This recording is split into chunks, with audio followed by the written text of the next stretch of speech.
It began as an ordinary afternoon for Thomas Gray, a quiet man in his late 40s who had recently inherited his late uncle's countryside property. The land stretched for acres, dotted with old oak trees, a weathered barn, and a farmhouse. That had seen better days. Thomas had moved there to escape the noise of the city, seeking peace and the satisfaction of restoring the place to its former charm. But the land held secrets. One of them would soon challenge everything he thought he knew about his family and himself, while trimming back vines along the side of the barn. Thomas noticed something unusual. The ground seemed slightly raised. In one corner, covered by a sheet of rusted tin and half-buried under dirt. Curious, he pried it up and was surprised to discover a square wooden hatch. Reinforced with iron, the handle was heavy, stiff from decades of disuse. But after tugging and straining, it creaked open to reveal a staircase descending into darkness. Thomas stood frozen for a moment, the wind carrying the scent of damp earth. His uncle had never once mentioned a cellar outside of the house, let alone a hidden one. Grabbing a flashlight, he decided to investigate. The air grew colder as he stepped down the wooden stairs, each creak echoing louder than the last. At the bottom, his beam revealed a narrow passage carved into stone, lined with shelves. Dust-covered jars, old tools, and a stack of rotting crates filled the space.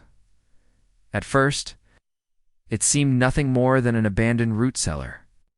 But then he noticed another door steel bolted, and unlike anything that belonged on a farm, his curiosity got the better of him. He unlatched it, expecting perhaps a storage room, but what lay beyond made his chest tighten.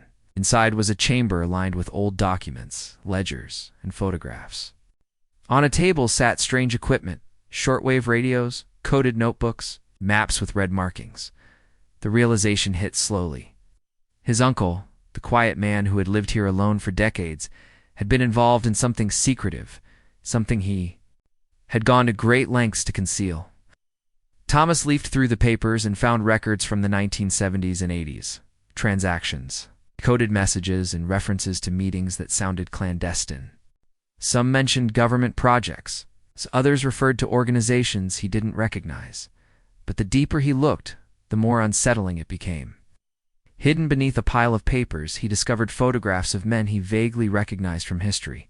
Books' faces linked to Cold War espionage and political scandals.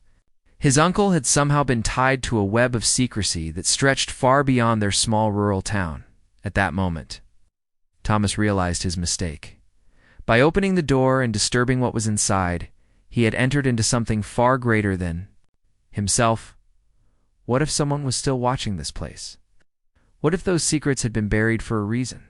He had no idea whether touching those documents, leaving fingerprints, or even bringing them into the light could put him at risk. The paranoia grew as he noticed a faint red light blinking in the corner of the room. It wasn't dust and cobwebs. It was a modern sensor, one that must have been installed long after the Cold War ended. His uncle hadn't just abandoned this room. It had been maintained. Someone else had been here recently. Thomas stumbled back, his flashlight trembling in his grip. The weight of his decision pressed hard.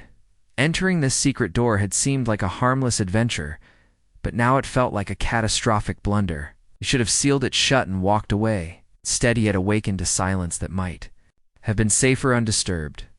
In the following days, he couldn't sleep. Every sound outside the farmhouse seemed amplified.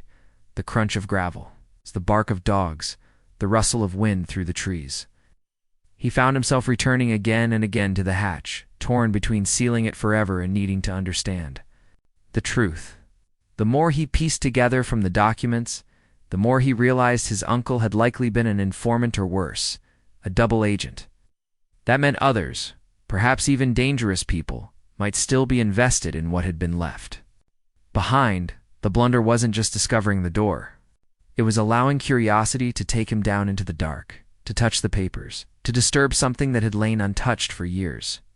By doing so, he might have triggered an unseen chain of events, one that couldn't be undone. And as Thomas stared out across the fields, watching dusk swallow the land, he realized with a chill that he was no longer alone in his search for answers. He had become part of a story he didn't choose, one written long before he ever set foot on the property.